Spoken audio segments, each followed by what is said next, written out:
8th of May, 1945. At last, the darkness was lifted. The people celebrated across Europe and throughout the world. Victory over Nazi Germany.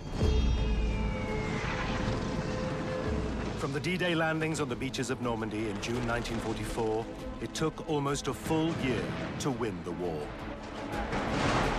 Facing defeat, Adolf Hitler became ever more relentlessly determined to fight to the very finish. As his Third Reich slowly collapsed about him, the brutality of the warfare, the fanaticism of the Nazis only increased. Those 11 months, the most relentless and brutal period of the Second World War, left an eternal scar on hearts and on history.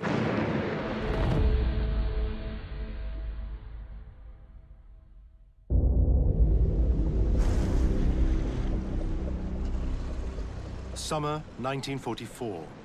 For nearly 5 years, Europe had been at war, awaiting its liberation. On the 6th of June, the winds of freedom finally began to blow over the beaches of Normandy.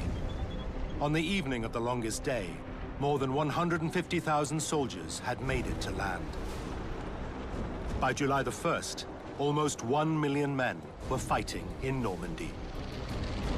The Allies had control over the skies. They were systematically destroying the infrastructure used by the Germans. All their convoys of reinforcements were strafed. Even Field Marshal Rommel, the head of German forces in Normandy, was wounded in an aerial attack. A joke began to do the rounds in the German ranks. If you see a white plane, it's an American one. If you see a black plane, it's an English one. And if you see nothing, it's the Luftwaffe. And yet the outcome was far from settled. Hitler's armies put up fierce resistance.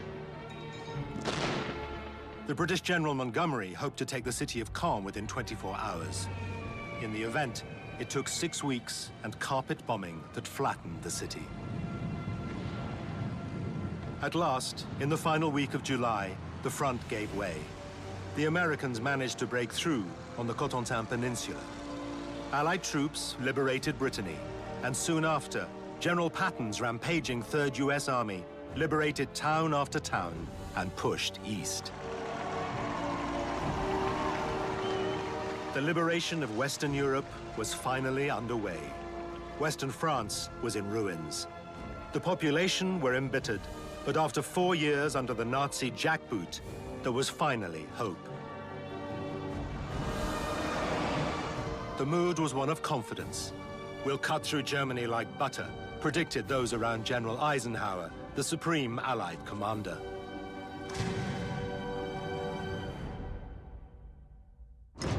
This mood of optimism was heightened since on the Eastern Front, a huge offensive was underway. Stalin had unleashed Russian forces in Operation Bagration. His objective was to seize Belarus, with the subsequent aim of opening the route to Warsaw, which in turn controlled access to Berlin.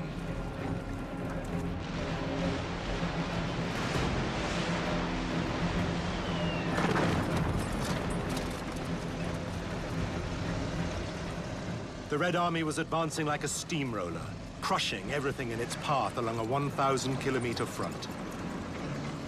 More than 1 million men, 4,000 tanks, 30,000 artillery pieces, and over 6,000 planes came at the enemy. Nothing could stop them.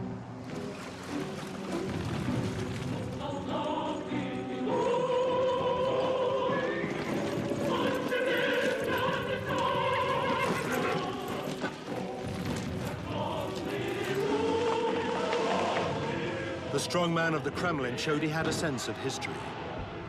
Stalin waited until the 22nd of June to launch his offensive. Hitler had attacked Russia 3 years before to the day, on the 22nd of June, 1941. On this front, the Soviets went from one victory to another. Hitler had ordered his generals to apply a fortress strategy, to dig in at a few well-defended places to contain the enemy and force him into long and bloody fighting. By imposing a war of movement in 1940, Hitler was a step ahead in terms of tactics. By pegging his generals in citadels, the Führer had now taken a step back to old-school war. The Soviets surrounded the towns and waited for them to fall like ripe fruit. Vitebsk, Orsha, Mogilev, Bobruisk, Minsk. The cities of Belarus fell one by one. Vasily Grossman, correspondent for the Soviet Army newspaper The Red Star, noted, "The road to Bobruisk is the road of retribution. Here the cauldron of death boils, swallowing up in merciless vengeance all those who have not laid down their weapons and fled west." To slow the Russian advance, the Germans carried out a scorched earth policy, ravaging towns and destroying all infrastructure.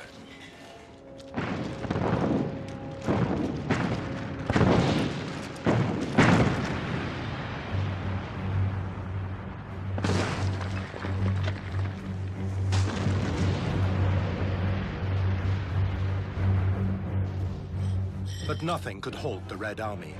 Neither the blown-up bridges nor the thousands of mines laid by the Germans.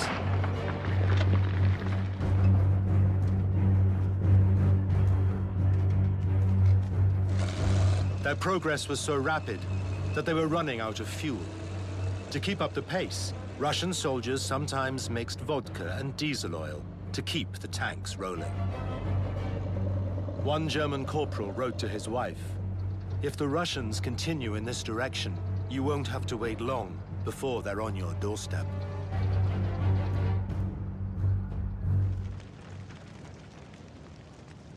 The liberated territories were in flames. The liberated population had lost everything. Their belongings, often their homes. Sometimes, even their lives.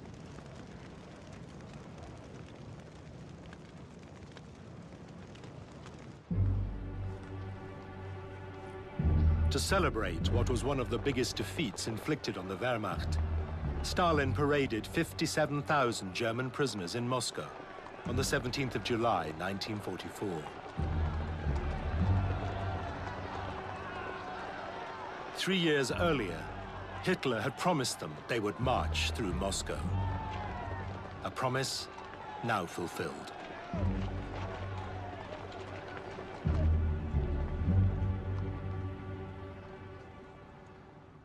Attacked from the west by the British, American, and Canadian forces, from the east by the Soviets, the Reich was threatened with sudden collapse, especially since a major blow was about to be dealt to its head. Convinced of the imminence of defeat, a circle of German officers wanted to eliminate Hitler so they could open negotiations with the Allies. On the 20th of July, while the Führer was meeting with his top brass, the bomb went off. That same day, Benito Mussolini, who still reigned over the northern half of Italy, paid him a visit. When Hitler showed him the location of the attack, he said, "The bomb exploded just by my feet. It's clear that nothing can happen to me. My destiny is to pursue my course and complete my task. I am more certain than ever that the great cause which I serve will triumph, despite the current dangers." Hitler interpreted his survival as a sign from heaven. Mussolini refrained from contradicting him. Before leaving, Il Duce told him, "After this miracle, it is unthinkable that our cause might fail." When the Germans learned that Hitler had survived, many wept with joy. "Thank God the Führer is alive," people were saying on the streets of Berlin. For in July '44, many Germans still thought their Führer represented the only hope of winning. The very evening of the assassination attempt, the dictator addressed his people. Ein ganz kleiner Flügel verbrecherische Elemente, die jetzt unbarmherzig ausgerottet werden. Es hat daher jeder Deutsche ganz gleich, wer er sein mag, die Pflicht, diesen Elementen nur mehr sofort rücksichtlos entgegenzutreten, sie entweder sofort zu verhaften oder wenn irgendwo Widerstand leisten soll, sofort niederzumachen. The bombing heightened Hitler's natural tendency towards paranoia. 5,000 people were arrested. This was followed by swift trials. Certain generals, smartly dressed a few weeks earlier, now appeared before the judges in shabby clothes, looking dirty and haggard. Judge Freisler, a fanatical Nazi, showered them with insults.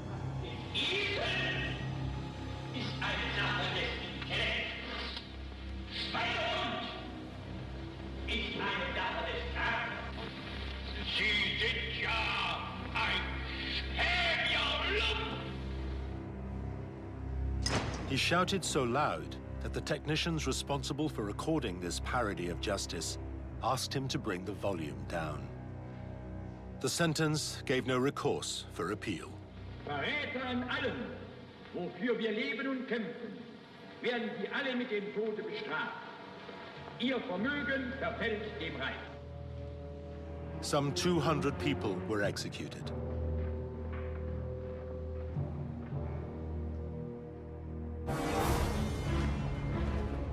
Following this brutal purge, Germans tended to become more fervent to avoid being suspected of half-heartedness. One had to show loyalty to the Führer to the bitter end. In the army, the Heil Hitler salute replaced the traditional military salute. The regime placed its most trusted men in the top posts, starting with the head of the SS, Heinrich Himmler, who was appointed head of the replacement army. He now had full authority over almost 2 million men. Goebbels, the Minister of Propaganda, became the Reich's overall Minister for War. Pleased with these enlarged powers, he confided to his friends, "It takes a bomb under his ass to make Hitler see reason." The bombing hadn't broken the regime. On the contrary, it had consolidated it. However, the Allies were still advancing, both from the east and the west. Farther south, in mid-August, French and American forces landed in Provence.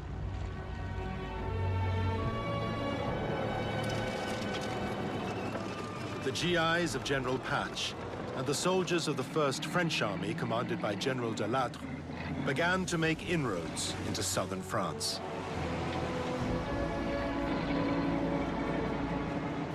Helped by the FFI, the French forces of the interior, they liberated Marseille before moving up the Rhône Valley. But these images of a humiliated Wehrmacht are misleading. The large majority of Hitler's soldiers managed to pull back. More than 400,000 made it back to Germany and prepared to defend the fatherland.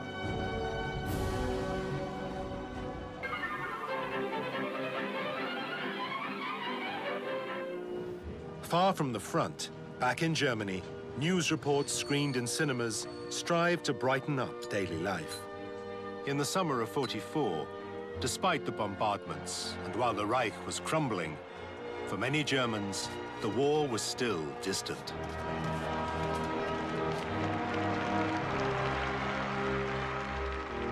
The images testify to the comfortable lifestyle and folklore traditions that reigned in the country. The Germans still had faith in Hitler. How could they do otherwise when the party was omnipresent? The population was well fed, the factories continued to operate, the administration was functioning, and Berlin Zoo remained open.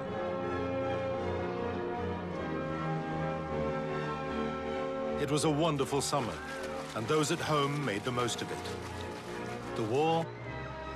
What war? Yet this swimming scene, filmed in August 1944, was in the town of Dachau. A few kilometers away, the oldest concentration camp in Germany continued to eliminate deportees arrested from across Europe. While Germany basked in the summer sun, occupied Europe remained in the grim shadow of the Nazis. the regime pursued its policy of annihilation. Between May and July 1944, more than 435,000 Hungarian Jews were sent to the death camps. In August 44, the crematoriums at Auschwitz could not keep pace with the numbers of bodies piling up. The SS began to burn them in open pits.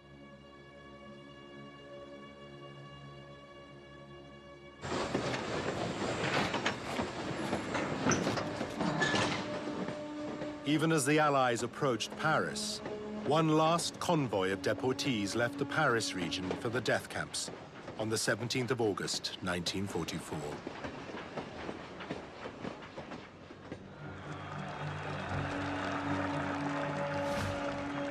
Only a week later, on the 25th of August, Paris was liberated.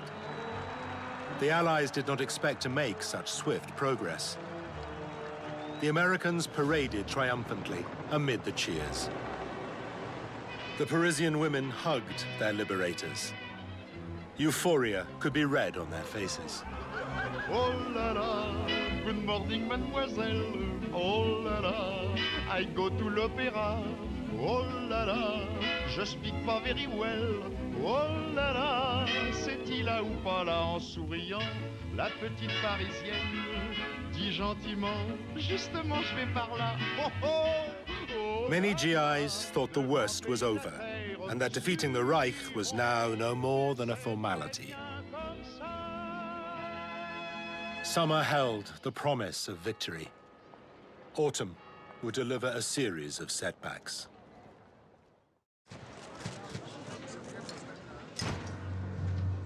Since the D-Day landings, the US General Eisenhower had distrusted the commander of Allied land troops, Britain's General Montgomery, who had overseen a string of failures in Normandy.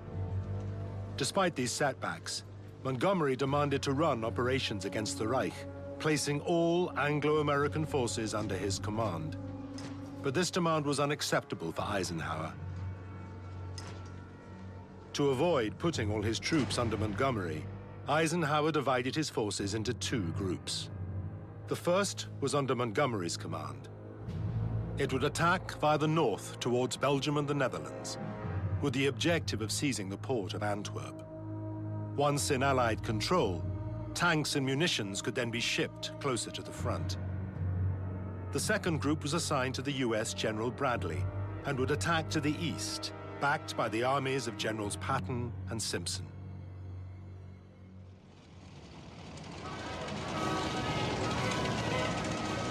Things moved fast from September 1944. The British and Canadians under Montgomery continued their advance and took Brussels.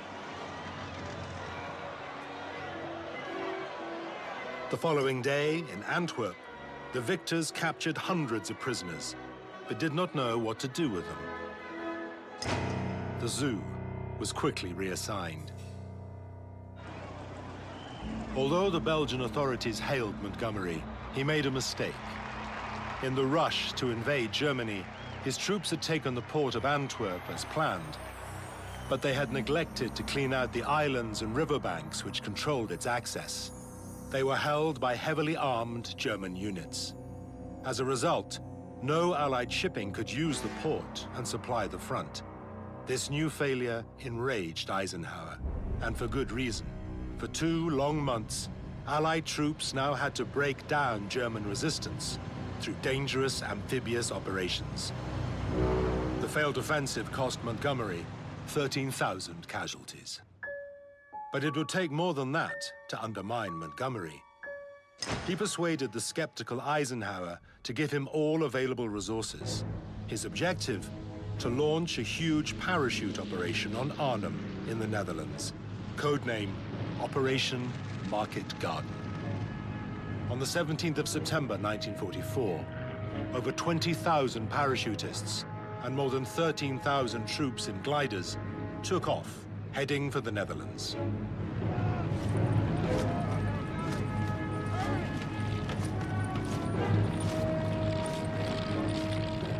It was the biggest airborne operation in history.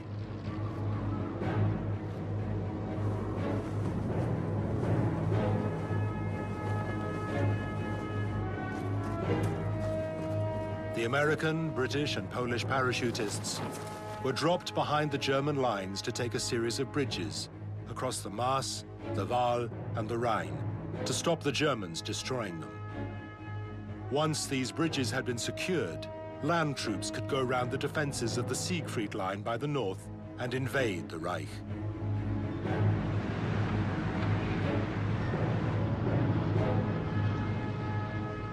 Monty was sure of himself. The war would be won by Christmas.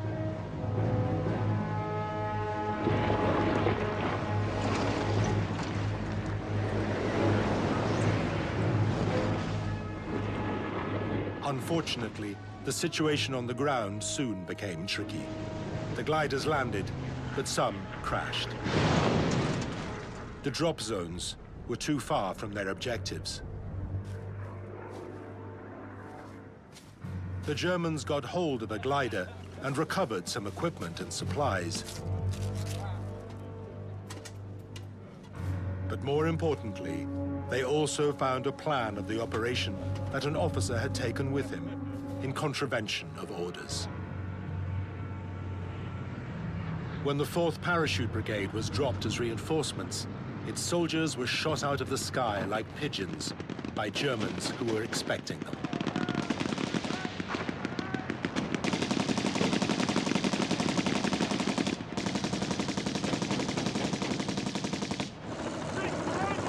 In the town of Arnhem, 2 panzer divisions raced towards the British paras and besieged them.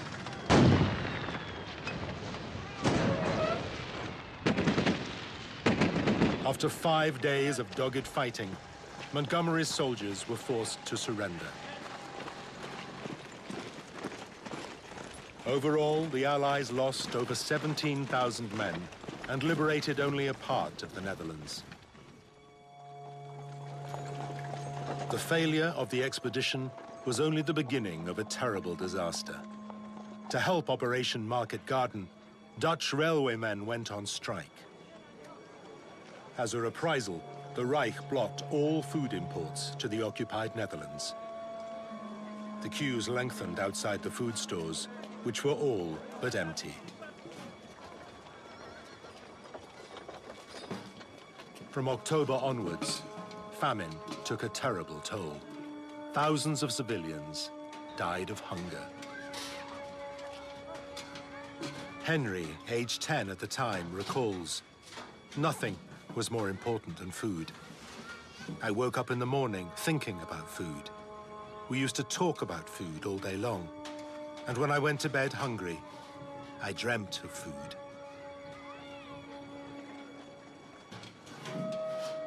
The Dutch suffered for long months in what they call the Hongerwinter, the winter of hunger. At least 16,000 civilians perished.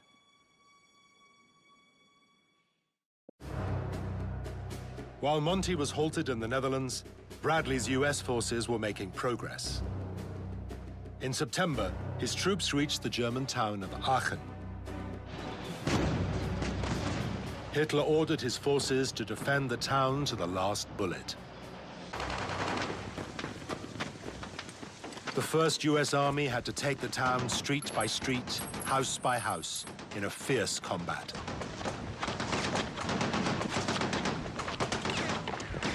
"I don't understand," said one GI. "They know they will most likely get killed. Why on earth don't they just surrender?"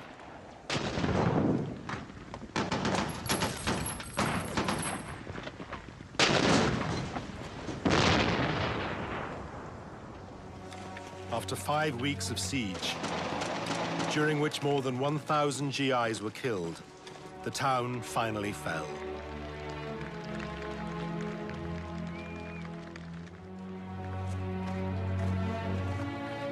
The Germans experienced for the first time what many people across Europe had felt a few years earlier when they fled the Wehrmacht hordes.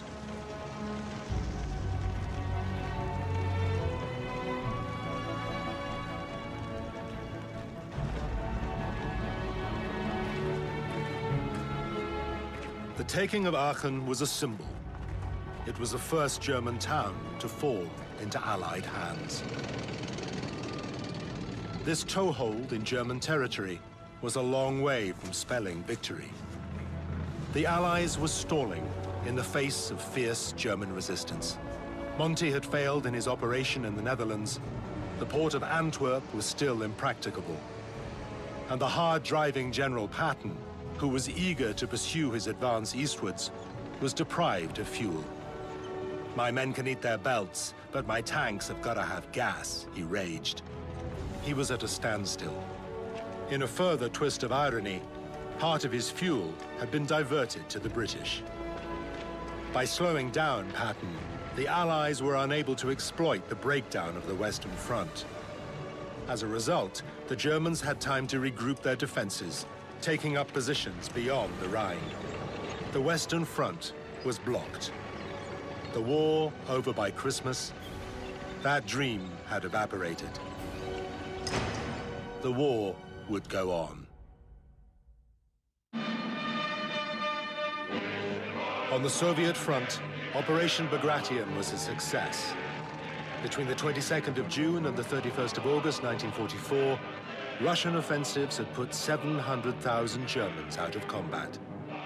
The troops under General Zhukov's command covered 500 kilometers in 5 weeks. The Soviets were approaching Warsaw. Radio Moscow called on the population to rise up. Convinced they would be backed by the Red Army, the Polish Home Army launched an insurrection on the 1st of August.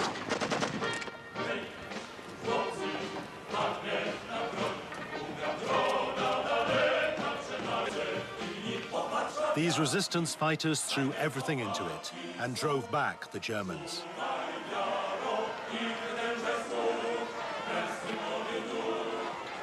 The Polish knew the Russians were just nearby, on the other side of the Vistula.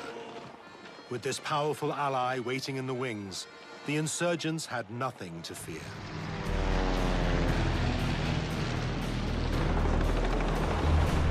But on the 4th of August, the Germans sent reinforcements.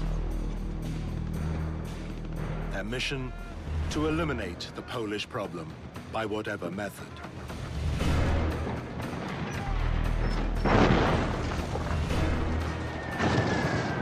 The city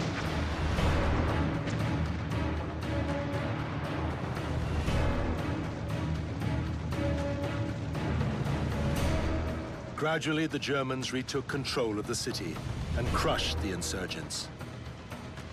The hospital was torched, the wounded executed.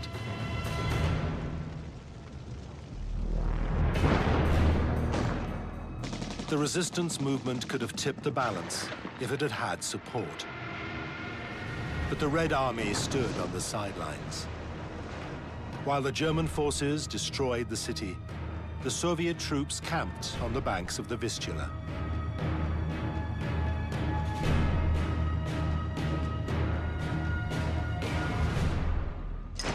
Stalin was unmoved. He would not intervene. For a while, he even refused permission for the Americans and British to use his airfields to supply the insurgents, leaving them to face slaughter. He had a dual motive. He had to allow his troops to recoup their strength after Operation Bagration. The Supply Corps had to bring up fresh fuel, weapons, munitions, and spare parts to this new front line on the Vistula. Meanwhile, Stalin left the non-communist Polish resistance to be wiped out. A cynical move he may have hoped would clear the way for the communists to assume power at a later date. The Anglo-Americans protested, but not so strongly as to threaten their relationship with Moscow. That was the price of the Soviet alliance against Hitler. The uprising in Warsaw ended in a bloodbath. Some 250,000 civilians and 15,000 Polish insurgents were killed. After 2 months of fierce combat, the guns fell silent. The resistance army surrendered.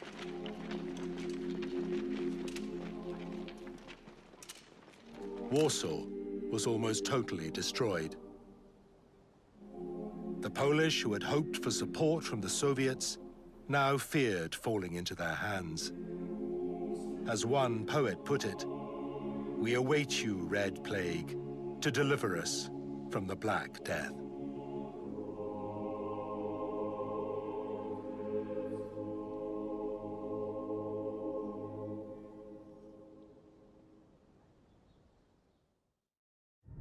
While the Red Army camped on the Vistula, to the west, the Allied armies had at last been able to open the port of Antwerp. The Americans had reached the Rhine.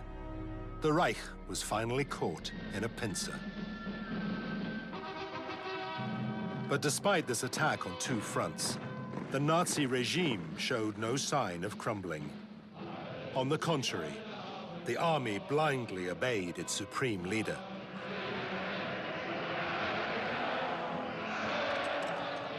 In October, Himmler unleashed the Volkssturm, the People's Storm Troop. This militia recruited men who were not already serving in a home defense force. At a stroke, a provincial solicitor, a teenager in the countryside, or a village baker found himself armed with a rocket launcher to defend the Reich. The German people were still solidly behind their Führer. They couldn't imagine any alternative to the Nazi regime. This was because during the 12 years he had been in power, Hitler had indoctrinated the Germans.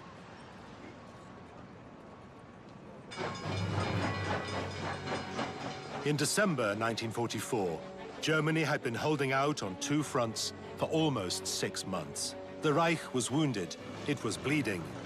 But on the economic level, the country redoubled efforts in factories, producing tanks, planes, submarines, and munitions. While they couldn't win the battle in terms of quantity, the Germans employed new weapons, like remote-controlled miniature tank-buster vehicles. And one-man torpedo submarines.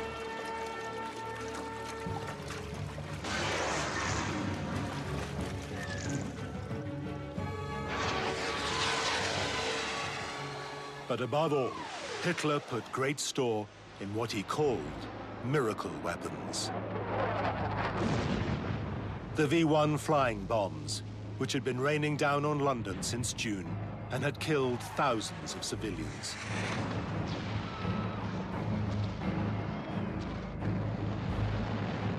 The V-2 was the first ballistic missile in history. For several years, they had been secretly developed in the Reich's factories. In the fall of '44, they were finally ready. These rockets could carry 1 ton of high explosives. Although these retaliatory weapons had a limited impact, they galvanized the Germans. One young man wrote, "All we talk about is the V-2. Perhaps we can launch them against America. I'm sure that victory is ours." This industrial prowess was due to one man, Albert Speer. The Führer's architect supervised this reorganization, which he portrayed as a miracle. Because despite the Allied bombardments, weapons production had actually increased up to July 1944. But this unholy miracle bore a name: slavery. The Reich exploited millions of workers, deportees, Jews, communists, resistance fighters. There were also labor conscripts rounded up from across Europe. Prisoners of war were turned into workers.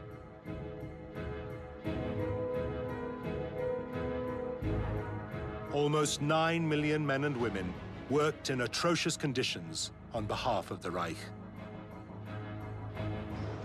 German industry could thus keep up with the war effort. The Reich was even able to go from being on the defensive to the offensive. On the Western Front, the division of Allied forces into 2 blocks had left the sector of the Ardennes dangerously ill-defended. That was where Hitler decided to strike. On the 16th of December, to the astonishment of the Allies, 1,900 guns opened fire.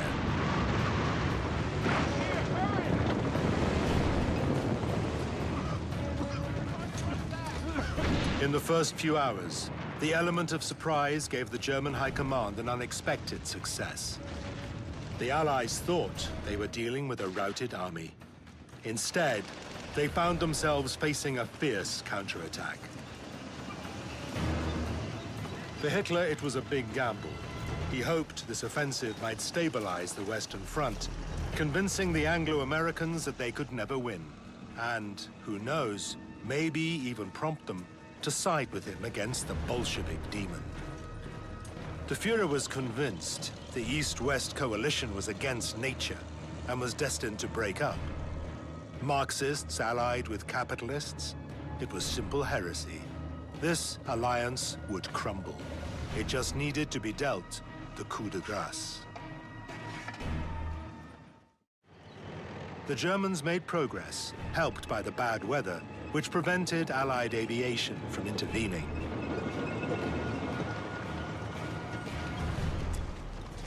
The advance was spectacular. One lieutenant wrote to his wife, "You cannot imagine the days of glory that we're experiencing at the moment. It's as if the Americans cannot withstand the might of our thrust."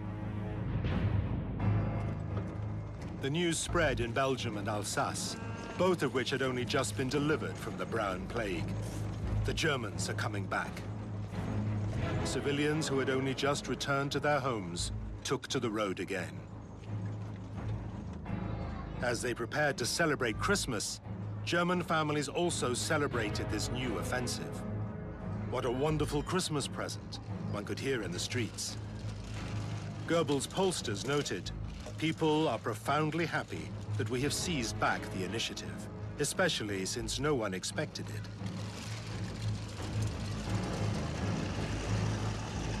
This operation reinvigorated the German population. One soldier wrote to his wife, "The snow must be stained red with the blood of Americans.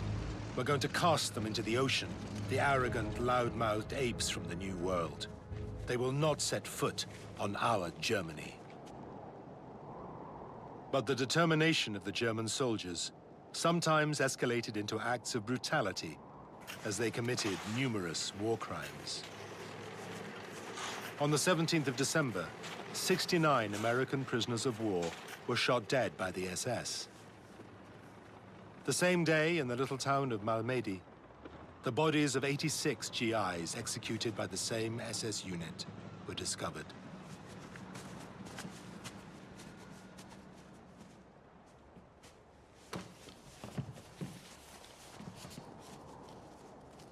Belgian civilians, men, women and children, were also massacred. They spared no one.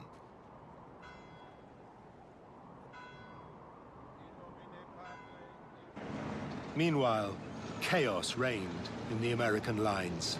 To add to the confusion, German commandos disguised as Americans had infiltrated Allied territory, switching road signs and carrying out sabotage.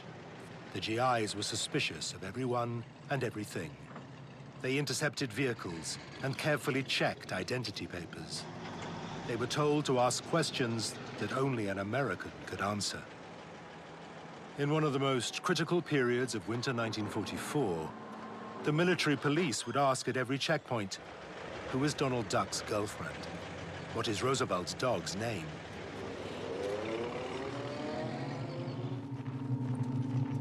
Sometimes, spies were captured.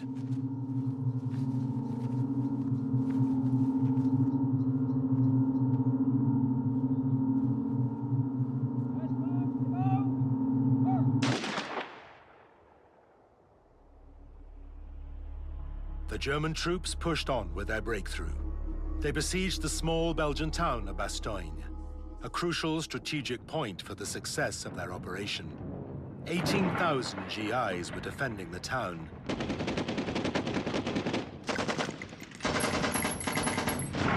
In their ranks, the rumor spread that the Germans didn't take prisoners. The American soldiers redoubled their determination to resist. But the town was quickly surrounded by panzers. The US troops were caught in a trap. While he was preparing an offensive farther south, General Patton was called to the rescue. In midwinter, he swung his army around 90 degrees and headed straight north, pushing hard for Bastogne.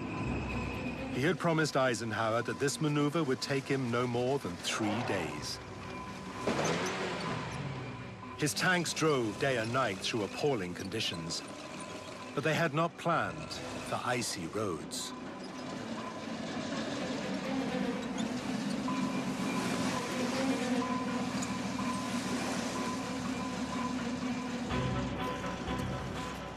Meanwhile, in Bastogne, the GIs were up against the Germans and the weather.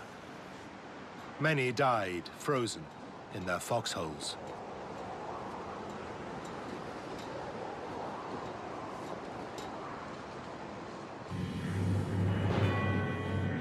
On the 23rd of December, the Germans looked up at the sky in horror. The snow had stopped. The snowflakes had been replaced by the planes of the US Air Force, which pounded the German positions.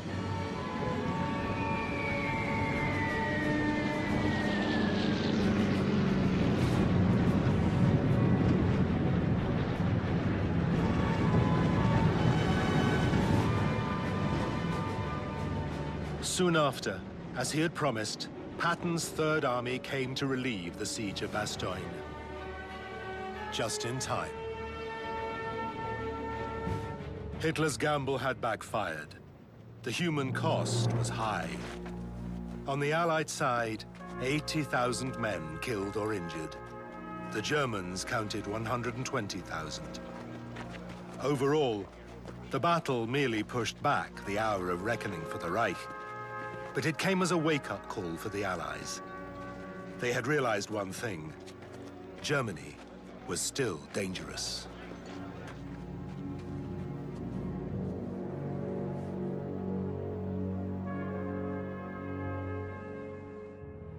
At the Führer's headquarters, the mood was one of concern. Goering suggested to Hitler that he should seek an armistice. The war is lost, he explained. Hitler replied, "I forbid you to take any such decision on this point. If you disobey my orders, I'll have you shot." Hitler was wrapped up in his delusions. He insisted, "We will never surrender. We may go down, but we will take a world with us."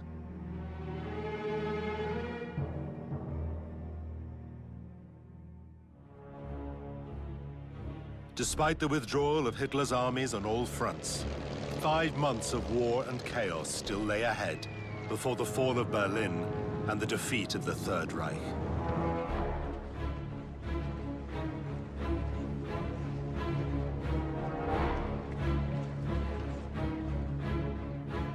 The beast was weakened, but not yet dead, and the Germans seemed ready to follow the Führer to the very end.